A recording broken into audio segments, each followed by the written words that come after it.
இன்றைய தினமும் சிறப்பு அதிதியாக எமது கலையகத்தில் வருகை தந்திருக்கின்றார் ஃபேஷன் டிசைனர் ஷஃப்னா அவர்கள். வணக்கம். வணக்கம். எப்படி இருக்கீங்க? நன்றாக இருக்கேன். எங்களுடைய அழைப்பை ஏற்று கலையகத்துக்கு வருகை தந்ததுக்கு பெரிதும் மகிழ்ச்சி. ஃபேஷன் டிசைனிங்கை பத்தி நிறைய விஷயங்கள் நாங்க பேசிட்டே போகலாம். முதல்ல உங்களை பற்றின ஒரு அறிமுகம் சொல்ல முடியுமா? நான் வீட்டில் ஹவுஸ் ஒய்ஃபாக தான் இருக்கிறேன். எனக்கு என்னைய பார்க்குறதுக்கு எனக்கு கூட இருக்கிறது எங்களோட அம்மா மட்டும்தான். எங்களோட அம்மாவும் சின்னொரு பேபி ஒன்றும் இருக்காங்க, 10 மாதத்து குழந்தை. அவங்களை வச்சுட்டு தான் இது ப்ரொஃபஷனல்னு நான் ஸ்டார்ட் பண்ணினது. ஒரு காலகட்டத்தில் ஸ்டாப் ஆகிட்டு இதை திருப்பி எப்படி சரி நாங்கள் எங்களோட ஒரு கனவு ஒன்று இருக்குமே, எங்களோட ஒரு நோக்கம் ஒன்று இருக்கும், அதை நோக்கி போகணுன்ற இதுக்கு நிறைய தடைகள் வந்துச்சு. வந்திருந்தாலும் எப்படி சரி எங்களோட ப்ரொஃபஷனலுக்கு நாங்கள் இதாகணும்னு சொல்லித்தான் நான் இந்த கேட்டகரியை சூஸ் பண்ணி எனக்கு அதுக்கேற்ற மாதிரி என் ஹஸ்பண்டும் அமைஞ்சு இதுக்கு இப்போ இருக்கிற காலகட்டத்துக்கு யாருமே இந்த மாதிரி வெளியில் போகிறதுக்கெல்லாம் விட மாட்டாங்க. அந்த ஒரு ஃப்ரீடம் தந்ததுக்கு அவருக்கு தான் தேங்க்யூ சொல்லணும். அடுத்து எங்களோட அப்பா இல்லை, எனக்கு அப்பா இறந்து 22 வருஷம் ஆகுது. எனக்கு அம்மா மட்டும்தான். அம்மாவோட தான் நான் மிச்ச லாங் டைம் அம்மா மட்டும்தான். அம்மாவை பார்க்குறதால தான் நான் இந்த ப்ரொஃபஷனலுக்கே ஒரு காலகட்டத்தில் எங்களோட அம்மா விபத்துக்குள்ளாகினா. அதுக்கு பிறகு எங்களை பார்க்குறதுக்கு யாருமே இருக்கலை. நான் தான் எங்களோட அம்மாவை பார்க்குறதுக்கு ஒரு கட்டத்துக்கு வந்தேன். அந்த டைமுக்கு தான் இந்த டைலரிங் எனக்கு நிறையவே யூஸ்ஃபுல்லாக இருந்துச்சு. ஸோ உங்களுக்கு பெண்கள் நிறைய துறைகளில் சாதிச்சுட்டு தான் இருக்காங்க. அந்த விதத்தில் இந்த துறையில் நான் சாதிக்கணும், நான் ஒரு ஃபேஷன் டிசைனராக வரணும் அப்படிங்கிற ஒரு ஆர்வம் எதுலேருந்து ஸ்டார்ட் ஆகுச்சு? எனக்கு ஃபஸ்ட்டு ஃபேஷன் டிசைனிங் அதெல்லாம் எதுவுமே தெரியா. நான் இப்போ ஒருத்தர் ஒரு உடுப்பு ஒன்று தச்சு போட்டு வராங்கன்னு சொன்னால் அதை யோசிப்பேன். அது அவங்க எப்படி தைச்சாங்க, எப்படி போட்டாங்க, அந்த மாதிரி யோசிப்பேன். இதை எப்படி ஜாயின் பண்ணாங்க, என்ன மாதிரி, இதெல்லாம் யோசித்தேன். அதுக்கப்புறம் அதில் ஒரு இன்ட்ரெஸ்ட் வந்துச்சு. இதை நாங்களே பழகணும், நாங்களே தைக்கணும், அந்த மாதிரி ஒரு இன்ட்ரெஸ்ட் வரையும் தான் நான் ஃபஸ்ட்டு ஸ்டிச் பண்ணினது எனக்கு ஒரு ப்ளவுஸ் உண்டு. சும்மா ஸ்கர்ட்டுக்கு போடுற நார்மலாக ஒரு ப்ளவுஸ் உண்டு. அது என்ன மெஷின் எல்லாம் வாங்கக்கூடிய வசதி அந்த டைமில் இருக்கலை. நான் தைச்சேன் அந்த நூலால் அந்த ஊசி வச்சு சும்மா தான் அந்த கையால் தைச்சி அது ஒழுங்காக வெட்டவும் தெரியா ஒரு இது. நான் நினைக்கிறேன் ஒரு 10-12 வயசுல மாதிரி தான் நான் அந்த மாதிரி தைச்சி போட்டேன். அதில் இருந்து ஒரு ஆர்வம் என்னன்னு சொன்னால், நாங்கள் எங்களோட ஒரு கனவை நோக்கி நாங்கள் போகிறதா இருந்தால் அது ஃபேஷன் டிசைனர் தான் இருக்கணும். அதுலேயுமே உங்களோட இன்ஸ்பிரேஷன் யாரு? அதாவது எல்லா பெண்களுமே சாதிக்கணும் அப்படின்னு சொன்னா கண்டிப்பா ஒரு விஷயம் இருக்கும். இப்போ ஒரு ஆக்டர் நாங்க பார்த்தா கூட வாவ் அழகா இருக்காங்க, நாங்களும் நடிக்கணுமே அப்படிங்கிற ஒரு விஷயம் உருவாகும். இப்போ லைக் டாக்டர்ஸ் நாங்க சின்ன வயசுல இருந்து பார்த்தாலுமே கூட வாவ் அவங்க ஸ்டெலஸ்கோப் எல்லாம் வச்சிருக்காங்க, நாங்களும் டாக்டர் ஆகணுமே அப்படிங்கிற ஒரு விஷயம் இருக்கும். தி சேம் டைம் கண்டிப்பா ஒரு சின்ன வயசுல ஏதாச்சும் ஒரு இன்சிடென்ட் நடந்திருக்கும். வாவ் நாங்களும் ஃபேஷன் டிசைனர் ஆனா நல்லா இருக்குமே அப்படிங்கிற ஒரு சின்ன ஆசை, அலாதி பிரியம் எதுல இருந்து ஸ்டார்ட் ஆகுது? எனக்கு நிறைய இந்தியன் ட்ரைலர்ஸ் மாதிரி பார்த்தா ரொம்பவே பிடிக்கும். அவங்க போடுற ட்ரெஸ்ஸாக இருக்கட்டும், அவங்க ஸ்டிச் பண்ணுற விதமாக இருக்கட்டும், எல்லாம் டிஃப்ரெண்ட்டாக செய்வாங்க. அதை பார்க்குற டைம் நாங்களும் இந்த அளவுக்கு இவங்கள மாதிரி நாங்களும் தைக்கணும், இவங்கள போல தான் நாங்கள் வரணும்னு ஒரு நாள் நான் நினச்சில்ல. எங்களோட இடம் தனியே தான் இருக்குன்னு நான் நினச்சிடுவேன். அப்படித்தான் எந்த ஒரு ஜேர்னி அமைஞ்சிருக்கு. இவங்கள நாங்கள் இன்ஸ்பிரேஷனாக வச்சு தான் நாங்கள் போகணும்னு நான் யாரையுமே நினச்சில்ல. எனக்கு நான் மட்டும்தான். ஏன்னா நான் தனியே போன பாதையில் நான் மட்டும்தான் இருக்கணும், வேறு யாரும் இருக்கக்கூடாது. இவங்களை வச்சு நான் போற நேரம் அவங்க பயணிச்ச பயணங்கள் வேறதா இருக்கும், நாங்க பயணிக்கிற பயணங்கள் வேறதா இருக்கும். நிறைய தடைகளை தாண்டி நாங்க போற டைம் யாருமே முன்னுக்க இருக்கப்படாது. என்னை பொறுத்த அளவுல நான் அப்படித்தான் நினைக்கிறேன். நான் போற பாதையில நான் மட்டும். அதோட நீங்க ரொம்ப அழகான ஒரு விஷயம் சொல்லியிருந்தீங்க. மெயினா நிறைய சவால்கள் இருந்துச்சு. ஒவ்வொருத்தருக்கும் ஒவ்வொரு சவால் இருக்கும், ஒவ்வொரு கஷ்டங்கள் இருக்கும், ஒவ்வொரு மகிழ்ச்சி இருக்கும், எல்லாமே இருக்கும். அதே மாதிரி நான் இந்த ஒரு நேர்காணலை பார்த்து கொண்டிருக்க அனைத்து பெண்களுக்குமே முக்கியமான ஒரு கேள்விதான் கேட்க போறேன். அதாவது நீங்க ஒரு ஃபேஷன் டிசைனர், அதாவது பெண்களுக்கு இந்த சமூகத்துல நிறைய சவால்கள் வந்து இருக்குது. எதை பண்ணாலுமே அதை பண்ணக்கூடாது, இதை பண்ணக்கூடாது. சாதாரணமா சொன்னா இந்த விஷயம் எல்லாம் பெண்கள் பண்ணவே கூடாது அப்படிங்கிற ஒரு வரையறையே பெண்களுக்கு இருக்கு அப்படின்னு கூட சொல்லலாம். அதையும் தாண்டி சொல்ல போனா நான் இந்த ஃபேஷன் டிசைனரா வரணும் அப்படின்னு சொன்னா நீங்க என்ன வேணாலும் பண்ணிக்கோங்க, நான் இதை கண்டிப்பா ஃபேஷன் டிசைனர் தான் வந்து ஆவேன் அப்படிங்கிற ஒரு விஷயமா இருக்கட்டும். இல்லாட்டினா வந்து நீங்க இவ்வளவு தூரம் வந்து ஸ்ட்ரகிள்ஸ் வந்து ஃபேஸ் பண்ணி நிறைய விஷயங்கள் வந்திருப்பீங்க. அந்த விஷயங்கள்லாம் என்ன அப்படின்னு சொன்னீங்கன்னா பார்த்துட்டு இருக்க அந்த பெண்களுக்கு வந்து ரொம்ப வந்து பெனிஃபிட்டா இருக்கும். எனக்கு வந்து இப்போ 25 வயசு தான். ஆனால் இந்த 25 வயசுலேயே நான் பட்ட கஷ்டங்கள் நிறையவே இருக்கு. நிறையன்னு சொன்னால் அது வார்த்தையால் செல்லவே இல்லாத கஷ்டங்கள் அனுபவிச்சிருக்கேன். ஏன்னா சின்ன வயசுலேயே அப்பா இல்லை, அம்மாவோட மட்டும். ஒரு கட்டத்தில் மேலே அம்மா ஒரு விபத்துக்குள்ளாகி அவங்களுக்கு கண் விளங்காம போயிட்டு அவங்கள பார்க்குற கட்டத்துக்கு நான் வந்தேன். அந்த டைமில் எனக்கு கை கொடுத்தது இந்த டைலரிங் தான். ஆனால் இதை நான் செல்ற ஒரு பெண்களுக்கு சமுதாயத்தில் செல்ற ஒரு விஷயமா இருந்தால் மெயினாக எது சரி ஒரு டைலரிங்காக இருக்கட்டும், இல்லை சமையலாக இருக்கட்டும், எது சரி ஒரு விஷயத்தில் வந்து நீங்கள் முன்னுக்கு போங்க. உங்களுக்கு ஒரு தடையாக இருக்காங்களா, ஒரு இதாக இருக்காங்களா, அவங்கள ஐனையை ஸ்கிப் பண்ணுங்க. அதான் நான் சொல்லுவேன். ஏன்னு சொன்னால் நாங்கள் முன்னுக்கு போகிறத பார்க்குற பின்னால் இருக்கிறவங்க நிறைய பேர் நிறைய விதமாக கதைப்பாங்க. இவளையே இப்படி போகிறாள், இவையே இப்படி இது செய்கிறா அப்படி செய்கிறான்னு சொல்லி நிறைய விதமாக கதைப்பாங்க.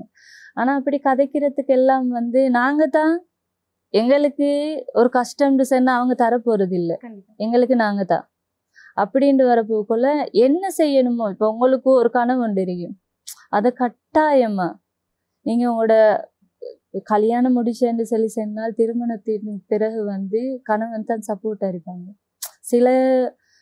சில கேர்ள்ஸுக்கு வந்து கல்யாணத்துக்கு முதல் வந்து அவங்க நல்லா இருந்துருப்பாங்க, கல்யாணத்துக்கு பிறகு வந்து அமைகிற விதத்தை பொறுத்து அவங்க வந்து ஏன் இந்த வாழ்க்கையில் நாங்கள் போனோம்ன்ற மாதிரி தான் யோசிப்பாங்க.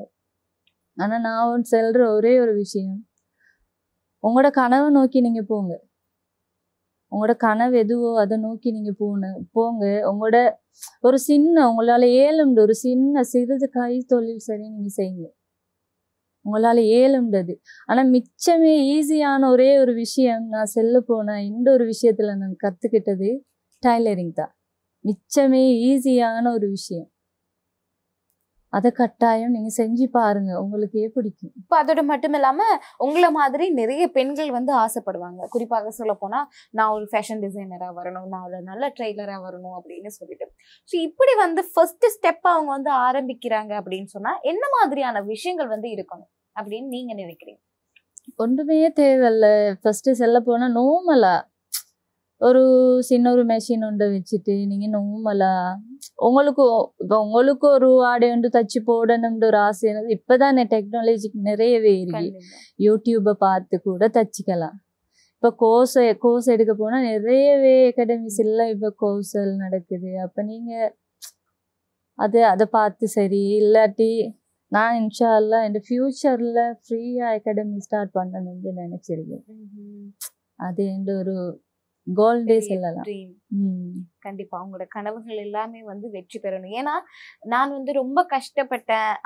அதாவது நீங்க வந்து ஒவ்வொரு ஸ்டெப்பா படிக்க போறீங்க. இப்பதான் வந்து கோர்சஸோ ஆன்லைன் கிளாஸஸோ அப்படியெல்லாம் வந்திருக்கு. ஆனா முன்னே நீங்க வந்து ஸ்டார்ட் பண்ணும் போது அப்படின்னா ஒண்ணுமே இருந்திருக்காரு. அந்த நேரத்துல நீங்க எவ்வளவு கஷ்டப்பட்டிருப்பீங்க. அந்த நோக்கா வச்சுட்டுதான் நீங்க வந்து ஃப்ரீயா ஒரு அகாடமி ஸ்டார்ட் பண்ணலாம் அப்படிங்கிற ஒரு நல்ல நோக்கத்துல வந்து சொல்லியிருக்கீங்க. கண்டிப்பா வந்து ஒரு நல்ல நோக்கத்துக்காக செய்யக்கூடிய அனைத்து காரியங்களுமே வந்து வெற்றியாகத்தான் மாறும், வேற விஷயமே கிடையாது. கண்டிப்பா உங்களோட அடுத்த கட்ட திட்டங்கள் எல்லாமே வந்து நீங்க கவலையப்படாதீங்க, வெற்றியா தான் இருக்கும். ஸோ முக்கியமாக சொல்ல போனா இப்ப வந்து பெரியவங்களுக்கு ஃபேஷன் டிசைனிங், அதாவது ட்ரெஸ் வந்து மேக் பண்றது ஒரு கட்டமா இருந்தாலும் இந்த சின்னவங்களுக்கு ட்ரெஸ் ரெடி பண்றது அப்படிங்கிறது வந்து ரொம்ப ஸ்ட்ரகிளான ஒரு விஷயம். பிகாஸ் அவங்க வந்து இந்த மாதிரியான சீக்வன்ஸ் எனக்கு வேண்டாம், குத்தும் அப்படிம்பாங்க. மிச்ச நேரம் வந்து போட்டுட்டு இருக்க மாட்டாங்க. அம்மா என்னம்மா பண்றது, எனக்கு இதெல்லாம் வேண்டாம் அப்படிம்பாங்க. பார்த்தோன்னே வந்து கண்டுபிடிச்சிருவாங்க இதெல்லாம் எனக்கு குத்தும் அப்படின்னு சொல்லிட்டு. இப்படி வந்து கிட்ஸுங்களுக்கும் வந்து ரொம்ப கம்ஃபர்டபுளா இருக்கணும், த சேம் டைம் வந்து அவங்களுக்கு பாக்குறதுக்கு ரொம்ப அழகா இருக்கணும் அப்படின்னு சொன்னா ஒரு சில பல டிப்ஸுங்களை வந்து சொல்ல முடியும். டிப்ஸ்ன்னு சொன்னால் மெயினாக வந்து லைனிங் போடுறத வந்து நல்ல ஒரு மெட்டீரியல் சூஸ் பண்ணணும் ஃபர்ஸ்ட். இப்போ கிட்ஸுகளுக்கு வந்து நாங்கள் போட்டுட்டு இருக்கிற மாதிரி அவங்க போட்டுட்டு இருக்க மாட்டாங்க. மிச்சமே கஷ்டம். சில மெட்டீரியல் இருக்கு எங்களுக்கே கஷ்டம் போட்டுட்டு இருக்க, இரிட்டேட்டிங்காக இருக்கும். அதே அவங்களுக்கு போட போக்கலைக்கு அவங்க சின்னவங்க தானே, கஷ்டப்படுவாங்க. அப்போ நீங்கள் லைனிங் போடணும். மெயின் வந்து லைனிங் போடணும். இப்போ ஓலைக் பண்ணுற அந்த டைமில் அதெல்லாம் இல்லை. ஓலைக் பண்ணுற ஒரு விஷயம் இருக்கிறேன். என்னை பொறுத்த அளவில் ஓலைக் பண்ணவே தேவையில்லை. நான் தான் பண்ணவே மாட்டேன். அதுக்கு ஒரு நீங்கள் கையால் நீங்கள் ஃபுல் ட்ரெஸ்ஸை வந்து மேக் பண்ணிவிட்டு கையால் அந்த ஸ்டிச்சிங்கை வந்து நீங்கள் கையால் அதை மடித்து தச்சுட்டிங்கன்றாலே போதும். இப்போ இவங்களை பார்த்தீங்க அப்படின்னு சொன்னா அவங்களோட ஸ்கின் கலருக்கு ஏற்ற மாதிரியே இந்த ட்ரெஸ் இருக்குது.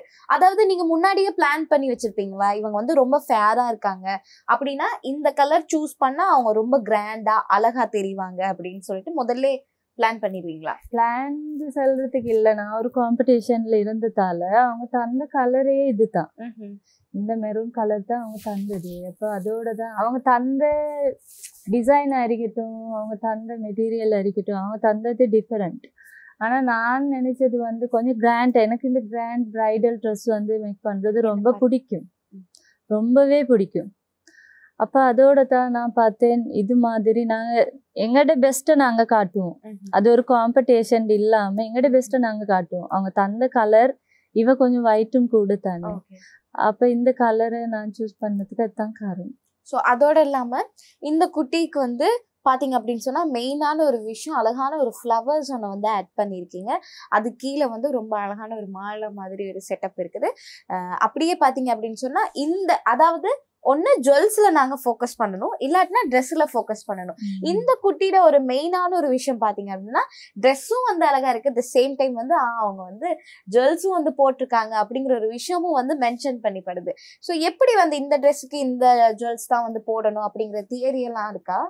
இது இந்த மெட்டீரியல் எடுத்து பார்த்தால் கொஞ்சம் கிராண்டாக இருக்கும். அதோட நாங்கள் ஜுவல்லர்ஸ் வந்து அதுக்கு போட போக்குள்ளே ஒரு மாதிரியா இருக்கும், அதெல்லாம் சரி வராது. அப்போ நான் பார்த்தேன் அதை வந்து இப்போ இப்படி ஒரு ட்ரெஸ் போடக்கூடிய ஒரு கேர்ளும் இல்லை, அவைக்கு பிடிக்காது இப்படி போடுறதெல்லாம். ஆனால் இந்த ஸ்டிச்சிங் பண்ணியிருக்கிறதால நான் இப்போ சொன்ன அந்த டிப்ஸால தான் நான் அந்த ஸ்டிச் பண்ணியிருக்கிறேன். அதனால் அவைக்கு குத்தாது. அவள் போட்டிருக்கியா எத்தனை ஹவர்ஸ் வேணும், 24 hours சரி அவள் போட்டிருந்தாலும் அது குத்தவே குத்தாது அப்படி. அப்போ நான் பார்த்தேன் இதுக்கு மேலால ஜுவல்லர்ஸ் போடுறத பார்க்க நாங்கள் ட்ரெஸ்லேயே கொஞ்சம் டிஃப்ரெண்ட்டாக செஞ்சு பார்ப்போம்னு சொல்லி செஞ்சுதான். அதுலேயுமே அது பின்னாடி வந்து இந்த பட்டர்ஃப்ளை டிசைன்ஸ் எல்லாம் வந்து கொடுத்துருக்கீங்க. இது அவங்களே கேட்டாங்களா இல்லாட்டினா அவங்களுக்கே தோணுச்சா? இல்லை, நானே தான் வச்சேன். கொஞ்சம் டிஃப்ரெண்ட்டாக இருக்கட்டும் சொல்லி நான் வச்சேன். என்ன செல்ல போனால் ஃபர்ஸ்ட் டைம் நான் பிரைடல் ட்ரெஸ் தச்சேன்னு சொன்னேன் இதுதான். அதாவது அந்த குட்டீஸ் வந்து என்ன வேர் பண்ணியிருக்காங்க, அவங்க வேர் பண்ணியிருக்க மெட்டீரியல் என்ன, அந்த பின்னாடி இருக்க அந்த பட்டர்ஃப்ளை டிசைன்ஸ் வந்து எப்படி வச்சிங்க, குறிப்பாக சொல்ல போனால் அந்த ஸ்கின் கலருக்கு ஏற்ற மாதிரி அந்த ட்ரெஸ்ஸை வந்து எப்படி வந்து சூஸ் பண்ணீங்க அப்படின்னு ரொம்ப அழகாக வந்து சொல்லியிருந்தீங்க. ஸோ அடுத்த கட்ட ஒரு முக்கியமான ஒரு கேள்வி அப்படின்னா இதுதான் நான் சொல்ல முடியும். ஏன்னா இப்போ வந்து எல்லாருமே வந்து ஃபோன் இல்லாமல் கண்டிப்பாக வந்து இருக்கவே மாட்டோம். எல்லாருமே வந்து காலையில் நாங்கள் சாப்பிட்றோமோ இல்லையோ கண்டிப்பாக கையில ஃபோன் எடுத்துருவோம். ஃபோன் தான் எனக்கு எல்லாமே அப்படிங்கிற ஒரு விஷயம் வந்து இருக்குது. ஸோ இப்படி இருக்கும்போது உங்களுக்கு வந்து எப்பயாச்சும் வந்து தோணிருக்கா, அடடே இந்த ஒரு பிரபலத்தோட எனக்கு ஒர்க் பண்ணணும்னு ரொம்ப ஆசையா இருக்கே, என்ன பண்ணலாம் அப்படின்னு சொல்லிட்டு ஏதாச்சும் ஒன்று யோசிச்சு சொல்லுங்களேன். எனக்கு வந்து இந்தியா ஆக்ட்ரஸ் ஸ்னேகா மேமோட அவங்க ரொம்பவே பிடிக்கும். அவங்களோட நான் ஒரு ட்ரெஸ் மேக் பண்ணதுல வந்து அது அவங்க போடணுன்ற ஒரு ஆசை இருக்கு. அவங்க ஒரு சுடிதார் சரி அவங்க போடணுன்ற ஒரு ஆசை வந்து இருக்கு. அதுதான் உங்களோட பெரிய ஆசை. அதாவது சீக்கிரமாவே உங்களோட கனவுகள் எல்லாமே வந்து பழிக்கட்டும். நான் வந்து சொல்றேன்னு பாருங்க. ஸோ கண்டிப்பா வந்து ஒரு ஸ்னேகாவுக்கு நீங்க வந்தீங்க அப்படின்னு சொன்னா ஸ்னேகா வந்து போட்டு வரக்கூடிய அந்த ட்ரெஸ் வந்து நீங்க மேக் பண்ணதா இருக்கணும். எதிர்காலத்துல உங்க பாஷை சொன்ன இன்ஷா அல்லாஹ் கண்டிப்பா வந்து அந்த விஷயம் வந்து நடக்கும்.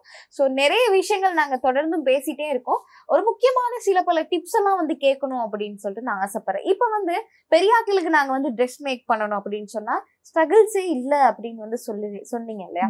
சோ எப்படி வந்து அவங்க வந்து கேட்பாங்களா எனக்கு இந்த மாதிரி வேணும்? ஏன்னா இப்ப வந்து ஈவென்ட்ஸ் எல்லாம் வந்து ரொம்ப ரிச்சா நடக்கிற மாதிரி இருக்கு. அட் சேம் டைம் வந்து ரொம்ப கம்மியா தான் அவங்க ஸ்பெண்ட் பண்ணுவாங்க. ஆனா லுக் எல்லாம் பாக்குறது ரொம்ப ஹையா இருக்கும். சோ அந்த இதுக்கு வந்து ஹைலைட்டா தெரியணும் அப்படின்னு சொன்னா கண்டிப்பா வந்து ஒரு மணப்பெண்ணாலதான் வந்து முடியும். அவங்க வந்து ஒரு ரிசப்ஷனுக்கு போறாங்க, இல்லாட்டினா வந்து ஒரு அழகான ஒரு ரிச்சான ஒரு ஈவெண்ட்டுக்கு போறாங்க அப்படின்னா, சோ அதுக்கு வந்து எப்படி வந்து ட்ரெஸ் எல்லாம் மேக் பண்றது அப்படிங்கிற சில பல டிப்ஸ் எல்லாம் சொன்னீங்கன்னா ஈஸியா இருக்கும். இப்போ சில இடத்துல பார்த்தேன்னு சொன்னா ஜுவல்லர்ஸ் எல்லாம் கூட போட்டுட்டு அந்த ஒரு மாதிரி ட்ரெஸ் எல்லாம் வந்து அங்க தொங்கும் இங்க தொங்கும். அவங்க ஏற்கனவே சபியா இருப்பாங்க. அது அவங்களும் அதுக்கு ஏத்த மாதிரி ட்ரெஸ் அதை விட பெருசா போட்டு வருவாங்க. அதெல்லாம் வந்து ஒரு மாதிரியா இருக்கும். அதெல்லாம் சரியில்லை. இப்போ கொளுத்த ஆக்கல்னு சொல்லி சொன்னா அதுக்கு கொஞ்சம் ஃபிட் ஆன் பண்ணி ஃபிட்டா போட்டா அழகா இருக்கும் என்ன பொறுத்த அளவுல. கொஞ்சம் மெல்லிஞ்ச தோற்றம். இப்போ சிலவங்க ஒரு நடுத்தரமா மீடியம் சைஸ்ல இருப்பாங்க, சிலவங்க நல்லாவே சின்னதா இருப்பாங்க. அந்த அப்படி இருக்கிறவங்க வந்து கொஞ்சம் பெகியா ட்ரெஸ் போட்டால் நல்லா இருப்பாங்க. இந்த ஜீன்ஸ் எல்லாம் வந்து சிலவங்க டைட்டா போடுவாங்க. வந்து அப்படி டைட் எல்லாம் போடாம கொஞ்சம் லூஸா விட்டு சும்மா லூஸா போட்டா அழகா இருப்பாங்க. இப்போ இது வெட்டிங் எங்க சரி போடணும். இப்போ நான் இருக்கிறது வந்து அவுட் சைட்ல, நான் பொலன்னறுவையில் இருக்கிறேன். இப்போ நான் இருக்கிற பொலன்னறுவையும் தம்பாலன்னு சொல்ற ஒரு கிராமத்துல தான் இருக்கிறேன். அங்கெல்லாம் வந்து எப்படின்னு சொன்னா இப்போ இங்கே உடுக்குற மாதிரி எல்லாம் அங்க உடுக்க மாட்டாங்க. இப்போ ஒரு மெட்டீரியல் எடுத்தா ஒரு மெட்டீரியல் எடுத்தாங்கன்னு சொல்லி சொன்னா அதுல ஸ்டிச் பண்ணி ஒரு இதை போட்டு நம்மளா விட்டுருவாங்க. அது அழகா இருக்கும் பாக்குறதுக்கு. ஆனா சில இடத்துல எல்லாம் வியா பண்ணிட்டு வருவாங்க. சரியான கிராண்டா இருக்கும். எது மணப்பெண் எது இது விளங்காம இருக்கும் அந்த மாதிரி. அதுலயுமே இப்ப வந்து எல்லா துறைகள்லயுமே இருக்க ஒரு மெயினான ப்ராப்ளம் அப்படின்னு கூட சொல்லலாம். இப்ப வந்து ஒரு மேக்கப் ஆர்டிஸ்ட வந்து நம்ம எடுத்துட்டா சம்டைம்ஸ் வந்து கிளைண்ட் வந்து இது நல்லா இல்ல, என்ன பண்றது, எனக்கு வந்து ஓவரா மேக்கப் போடாதீங்க அப்படின்னு சொல்லிடுவாங்க. அது மேக்கப்னு எடுத்துக்கிட்டா அதை வந்து அதை கம்மி பண்றதுக்கோ இல்லாட்டினா வந்து இன்னும் கொஞ்சம் கிளாமரா காட்டுங்க அப்படின்னு செய்யறதுக்கோ நிறைய விஷயங்கள் இருக்கு. தச்சு முடிச்சு உடுப்பேன், அதாவது செஞ்சு முடிச்சாச்சு, மேக் பண்ணி முடிச்சாச்சு, இது ரொம்ப கிராண்டா இருக்கு இல்லாட்டினா வந்து ஏதாச்சும் ஒண்ணு சொல்லும் போது கிளைண்ட்ஸ் வந்து சொல்லுவாங்க. கண்டிப்பா அப்படி சொல்லும் போது எப்படி இருக்கும்? அதாவது நிறைய பேர் வந்து அப்படி வந்திருக்காங்களா? சோ அத பத்தின ஒரு இல்ல, இப்போ ஒரு போட்டோ ஒன்று எடுத்துட்டு வருவாங்க, இப்படி தச்சுத்தாங்க அப்படின்னு சொல்லி. அப்ப எங்கட சஜஷன் நாங்க சொல்லுவோம், இப்படி இல்லை, இது போட்டு அவங்களுக்கு ஒரு மாதிரியா இருக்கும், நீங்க இது போட வேணும், இப்படி எனக்கு பொதுவா அப்படி தச்சு கொடுக்கறது பிடிக்காது. இப்போ நான் தச்சு கொடுக்குற ட்ரெஸ்ஸை வந்து இன்னொரு இடத்துல பார்த்து அது இது எங்க தச்சேன்னு கேட்டு இன்னொருத்தர் வார அளவுக்கு இருக்கணும். அப்ப நான் அப்படி அவங்க கொண்டு வந்தாலும் கூட நான் சொல்லுவேன், எனக்கு இந்த மாதிரி கிராண்டாவெல்லாம் நான் தச்சு தர மாட்டேன். நான் செல்றேன், சில பல டிப்ஸ் செல்லுவேன், இப்படி போட்டா நல்லா இருக்கும். கூட நிறைய கஸ்டமர் வந்து சாட்டிஸ்ஃபை தான் போயிருக்காங்க. நான் சென்னத்தை பார்க்க, நான் நினைச்சதை பார்க்க நீங்க செஞ்சு தந்தது நல்லா இருக்குன்னு சொல்லி போவாங்க. அதுதான் உங்களோட மெயினான ஒரு விஷயம். ஸோ அதுலேயும் வந்து இப்போ நிறைய மெட்டீரியல்ஸ் நாங்கள் வந்து சூஸ் பண்ணுவோம், நிறைய துணிகள் வந்து நாங்கள் சூஸ் பண்ணுவோம், நிறைய துணிகள் வந்து நீங்கள் பார்த்தோன்னே கண்டுபிடிப்பீங்க இது நல்லா இருக்கும் அப்படின்னு சொல்லிட்டு. அப்படி இருக்கிற நேரம் அதை பேலன்ஸ் பண்ணுறதே வந்து அந்த சீக்யூன்ஸோ அந்த ஒரு விதமான அலங்கரிக்க பொருட்களோ தான் வந்து பேலன்ஸ் பண்ணும், இது கொஞ்சம் போட்டால் நல்லா இருக்கும் அப்படின்னு சொல்லி. அதை எப்படி தேடுவீங்க, இல்லாட்டினா அந்த நேரத்தில் எப்படி ஐடியாஸ் வரும்? இப்போ சொல்ல போனால் இந்த ட்ரெஸ் வந்து மேக் பண்ணுறதுக்கு நான் வந்து மிச்சமே வந்து மெட்டீரியல்ஸ் தான் தேடுறதுக்கு மிச்ச டைம் எடுத்தது வந்து அதுதான். ஏன்னா குத்தாம இருக்கணும், சீக்வன்ஸ் நிறைய இருக்க போக்கொலைக்கு சிலது வந்து நல்லாவே குத்தும், போடையில எந்த அளவுக்கு நாங்கள் ஸ்டிச் பண்ணினாலும் அது போடவே இல்லாமல் இருக்கும், இரிட்டேட்டிங் இருக்கும், போடவே இல்லை. அப்போ நான் மெயினாக சூஸ் பண்ண காரணம் வந்து அந்த சீக்வன்ஸ் வந்து குத்தாத அளவுக்கு மெட்டீரியல் இருக்கணும். இப்போ இந்த மெட்டீரியல் எடுத்தேன்னு சொன்னா இது கொஞ்சம் வெல்வெட் மெட்டீரியல் மாதிரி. பொதுவா பிரைடுக்கு தைக்க போனோன்னு சொன்னா என்ன பொறுத்த அளவுல நான் சொல்றது வந்து இந்த நெட் அது மாதிரி எடுக்காம அந்த சிலது வந்து டஸ்ட் மெட்டீரியல் இருக்கும், அதெல்லாம் வந்து போட்டு போகல சின்ன பிள்ளைகள் தூக்கினா சின்ன பிள்ளைகளோட கையில எல்லாம் இருக்கும், அதெல்லாம் பார்க்க வெல்வெட்ல சேர்ந்த சீக்வன்ஸ் வச்ச அந்த மெட்டீரியல் நல்லா இருக்கும். அதுதான் வந்து ரொம்ப உன்னிப்பா கவனிக்கக்கூடிய ஒரு விஷயம் கூட சொல்லலாம்.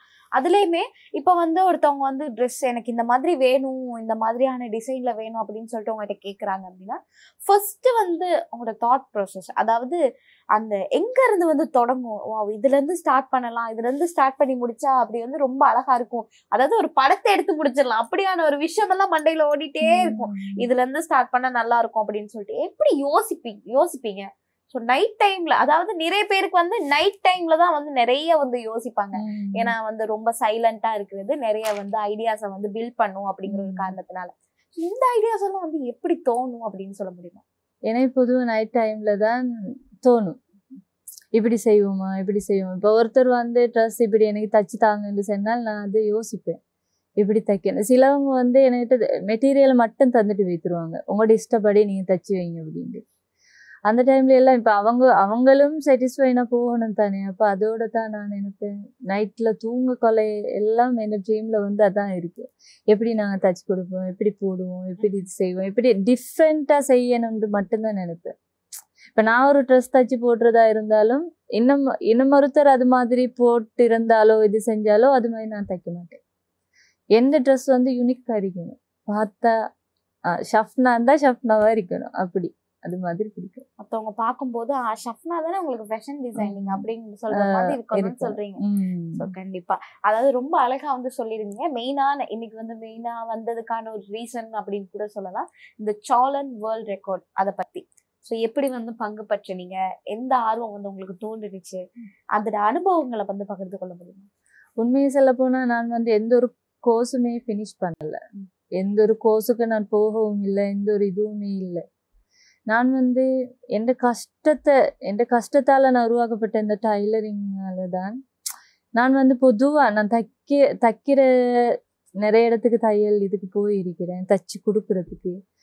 அந்த போகிற டைம்ல எல்லாருமே சொல்லுவாங்க, என் ஸ்பீட்னஸை தான் சொல்லுவாங்க. நான் ஸ்பீடாக தச்சு முடிப்பேன், ஸ்பீடாக இது செய்வேன், நீங்கள் ஷஃப்னட்டை கொடுங்க அப்படி தான் சொல்லுவாங்க.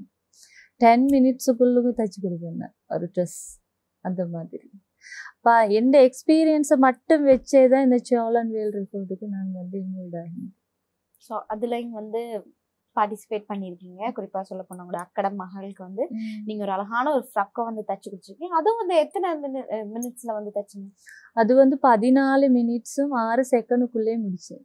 ஓகே, அது வந்து குறிப்பிட்ட டைம் இருந்துச்சா? இந்த டைம்க்குள்ளதான் வந்து 15 நிமிடத்துக்குள்ள தச்சு முடிக்கணும்ன்ற ஒரு இந்த எடிஷனல் 2 வந்து 15 நிமிடத்துக்குள்ளுக்கு வந்து எங்கட திறமையை காட்டி முடிக்கணும். அப்ப நான் வந்து 14 நிமிடமும் 6 செகண்டுக்குள்ளேயே முடிச்சேன். அந்த டைம்க்குள்ள முடிச்சிட்டீங்க. அதாவது நீங்க ரொம்பவே வந்து ஸ்பீடா தப்பீங்க அப்படின்னு எல்லாரும் சொல்லுவாங்க. ஆனா உங்களுக்கு வந்து டைமும் வேற செட் பண்ணி கொடுத்துட்டாங்களா, இன்னும் வந்து அந்த டைமை தாண்டக்கூடாது, அதுக்கு முன்னாடியே வந்து தச்சிடணும் அப்படின்னு சொல்லிட்டு தச்சு முடிச்சிட்டீங்க. ஸோ வந்து நிறைய விஷயங்கள் வந்து இன்றைய தினம் வந்து சொல்லியிருந்தீங்க. அதாவது பெண்களா இருந்துட்டு என்ன மாதிரியான விஷயங்களை நாங்க தாண்டி வரணும். குறிப்பாக சொல்ல போனா நான் ஒரு ஃபேஷன் டிசைனரா இருந்துட்டு இந்த மாதிரியான விஷயங்கள் தான் பண்ணுவேன், நான் இந்த மாதிரியான விஷயங்கள்லாம் பண்ணவே மாட்டேன், நீங்க வந்து அப்ப நான் தைக்க மாட்டேன் அப்படின்னு சொல்லிட்டு அந்த ஸ்ட்ரெயிட் ஃபார்வர்டா வந்து சொல்றது.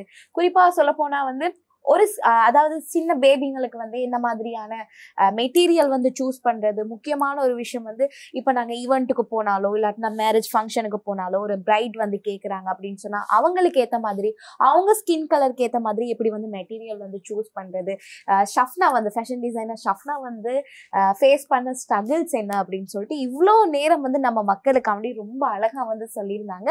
நான் கேட்ட கேள்வி எல்லாத்துக்குமே வந்து ரொம்ப அழகா வந்து பதில் சொல்லியிருந்தீங்க. உங்களோட பதில் வந்து எப்படி ஒரு வார்த்தை வந்து வாழ்க்கை வந்து மாற்றும் அப்படின்னு சொன்னா உங்களை மாதிரியே கனவு காணிட்டு இருக்க அனைத்து பெண்களுக்குமே வந்து ரொம்ப ஒரு தக்க ஒரு பதிலடியா இருக்கும். ஏன்னா அவங்களுமே வந்து ஸ்ட்ரகிள் பண்ணிட்டு தான் இருப்பாங்க. இப்ப வந்து இந்த பேட்டியை பார்த்துட்டு இருக்க நேரமும் சரி, அடடே நாங்களும் வந்து ஃபேஷன் டிசைனிங் தானே, என்னடா பண்றது, இதுல இருந்து தான் ஸ்டார்ட் பண்றது அப்படின்னு சொல்லிட்டு அவங்க யோசிக்கிற நேரத்துல நான் வந்து கேட்ட கேள்வி கொடுத்த நீங்க பதில்கள் எல்லாமே வந்து அவங்களுக்கு ஒரு முன் உதாரணமா இருக்கும் அப்படிங்கிற ஒரு நம்பிக்கையில வந்து இன்றைய தினம் வந்து இந்த ஒரு அதிதி பக்கத்தை நிறைவு செய்ய நேரம் வந்தாச்சு அப்படின்னு கூட சொல்லலாம். மறுபடியும் ஒரு தடவை நான் சொல்லிக் கொள்ற விஷயம், நீங்க கனவு கண்ட அனைத்து விடயங்களையுமே வந்து வெற்றிகரமாக இருக்க வேண்டும். நீங்க அடுத்த கட்ட திட்டங்கள் எல்லாமே வந்து கண்டிப்பா சக்சஸ்ஃபுல்லா இருக்கணும் அப்படின்னு சொல்லிட்டு நாங்க தமிழே வணக்கம் குழு சார்பாக மனமார்ந்த வாழ்த்துக்களை வந்து தெரிவிச்சுக் கொள்கிறோம். தேங்க்யூ.